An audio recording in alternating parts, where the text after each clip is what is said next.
Anyways, moving on to our final kind of other games that we're just going to kind of talk or gloss over, I should say.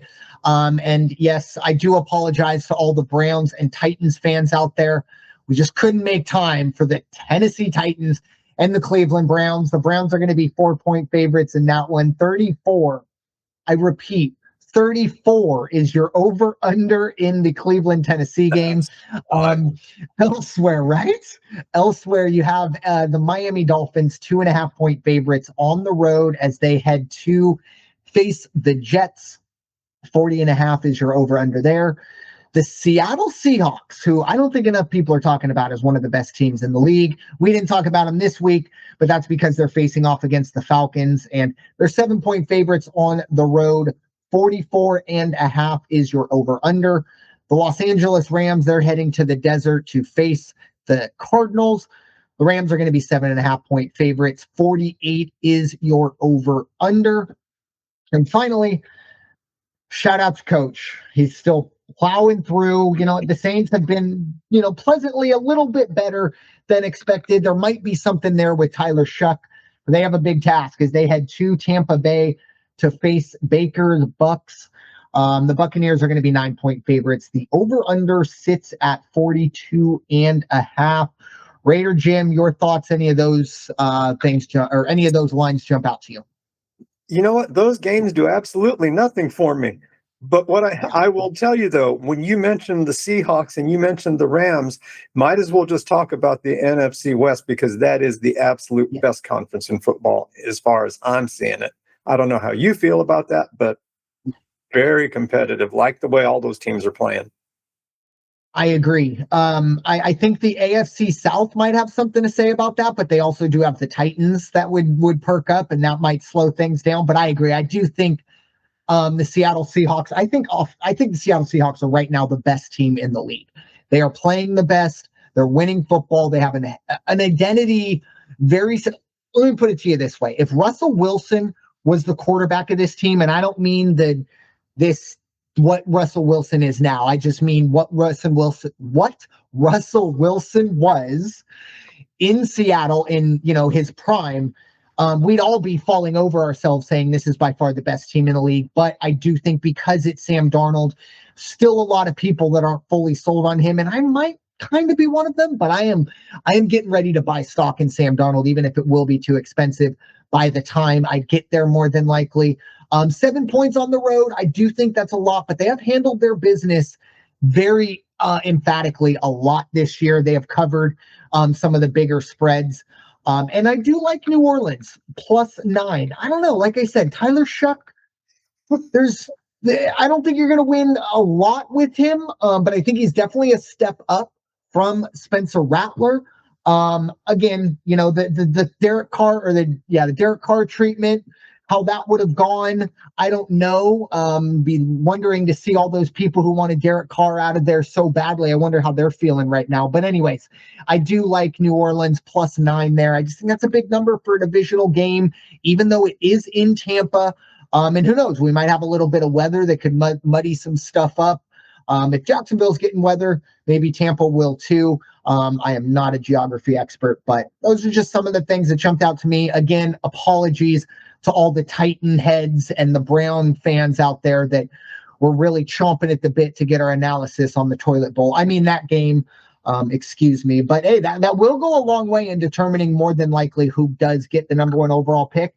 And one little subplot, I'm just going to throw a little bit of gasoline onto the fire that is the Cleveland Browns. Some news that broke today: Deshaun Watson, his practice window has opened up. He is possibly available. I don't think we're going to see him this week, but I would not be surprised to see Deshaun Watson by the end of the season, just to throw a little bit of gasoline on that dumpster fire that is the Cleveland Browns. Can you imagine? They put him out there instead of Sanders? I would love it. I mean, and I think you have to. I mean, whatever you think. You do. Give the fans something to talk about. Exactly. And in a court of law, we haven't seen any guilty verdicts. Again, we all have our preconceived notions when you have 24 allegations. But, he served his suspension. He hasn't been given any jail time, so he has every right to start, and the Browns have every right to try to milk whatever they can out of that terrible contract. But yeah, it's just something to think about, because going down the line, that would be a great, not great, but a juicy topic to dive into. But final segment before we get into our final thoughts, it is going to be our best bets. Went 2 for 3 on week's 12's episode. I was able to get the Atlanta money line and the Chicago -2.5. But yeah, the Giants and Lions, the Giants playing very well. Jameis Winston playing very well. Therefore, the Lions, or excuse me, for the Giants, pushed that number over. But Raider Jim, any best bets for you this week? Yeah, actually, I've got a few. I do like the Houston +4 over the Chiefs. I like the Eagles -2.5 over the Chargers, and give me Jacksonville money line, because as much as I still like the way Daniel Jones is playing, I think Jacksonville's going to take that one. Oh, and just to follow up on a comment your question you threw out there in the universe, it is going to be likely rain showers at Tampa Bay with a temperature of 78 degrees, so it's going to be humid, is what it's going to be. What a Florida day! You could have told me that weather report, and I would have said somewhere in Florida. But yeah, that is wow. I'm sure there are some people up east that would kill for 78 degrees, even if it's raining pigs. Anyways, but Jackson, my best bets, I have 4 of them. 2 of them are actually going to be in that Jacksonville Indianapolis game. I like Jacksonville -2 in that one, and under 47.5. I think me and Raider Jim are going to kind of be on the opposite side of Kansas City going forward with our best bets, because I like Kansas City -3.5. And finally, I have the under 52.5 for Cincinnati and Buffalo. I actually added that when you told me that the line actually moved up. So I do think, with the rain, or with the snow, I should say, and at the very least, very cold, blustery winter weather, I think under 52.5 is a good bet in the Cincinnati Buffalo game. But Raider Jim, your final thoughts as we look forward to week 14. Final thoughts, and it's going to be my final thought probably each and every week until we hit the Christmas week, and that is Thanksgiving was last week, a lot to be thankful for, and then again at times there were not, because we had a couple traffic incidents out here in Southern California and San Diego. Folks, it's that time of year. Don't be stupid. If you want to have a cocktail, have a cocktail. I'm not telling anybody they should not drink. However, be responsible, be smart, think about your family, think about everybody else's family that you may come in contact with while you're out on the road. Just be smart, don't drink, don't drive, no drugs, no drive, and just be safe for everybody. Amen. Yeah, and we are getting that time. I mean, it's important every time of the year, but definitely this time of year, more people out on the road, more kids out and about. And yeah, as I always said, even as a bartender, if you can afford to go out and drink at those prices, you can afford to catch an Uber home. And you know what? If you got to catch an Uber back to the bar in the morning to get your car, then it's a lot easier than ruining someone else's life, your life, or anything like that. Mine's going to be a little more lighthearted. This is probably a few weeks too late. But between kind of the Thanksgiving break and, a couple weeks ago, more important things to talk about. But here in San Diego, obviously, the news about the San Diego Padres came out, or at least their situation, and they're on the block, or at least the sales block. And again, we mentioned it the week of the First Off the Bench podcast network has officially pulled out of the sweepstakes.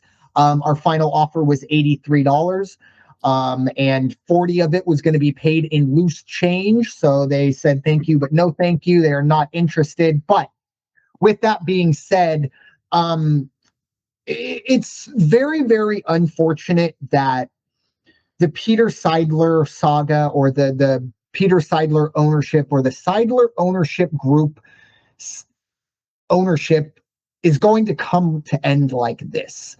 Yeah. I understand it is not easy Peter seemed to have been very wholeheartedly in on the plan that he was going to do whatever it took to get a championship to San Diego. And by God, he got as close as almost anyone has in the past.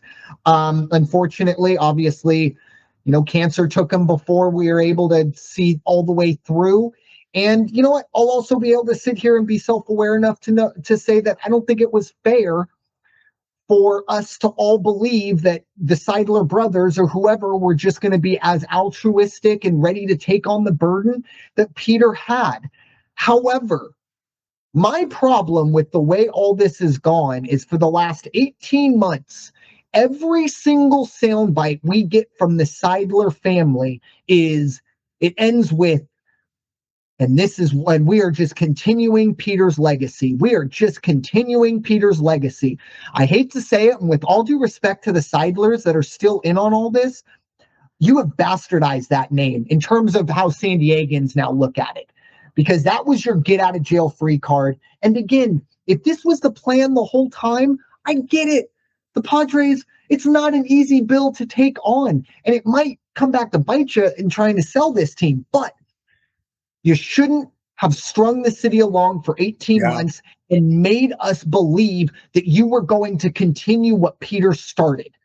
It was fine if you didn't have the gumption to do it, but the fact that you gave us false hope, shame on you.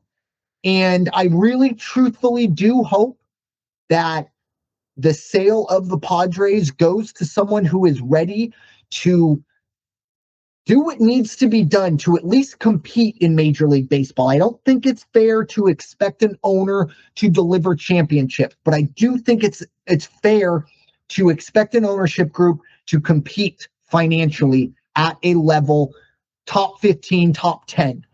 And that's what Peter wanted to do. Plus, and again, I'll give you the credit. Maybe not everybody's ready to do all that. I just hope the next person that comes in is ready to hopefully deliver something to San Diego that we've never had. But again, to the Seidlers, and then just shame on you. Again, I don't judge you for doing what you had to do. I just judge you the way you did it and the way you went about it for the last 18 months. But with that being said, thank you all so much for listening to this episode of the NFL Weekly here on the First Off the Bench Podcast Network. Everyone comes off the bench. We are first. It is time for y'all to go wash your hands and stop hating everybody. We'll talk to y'all very soon.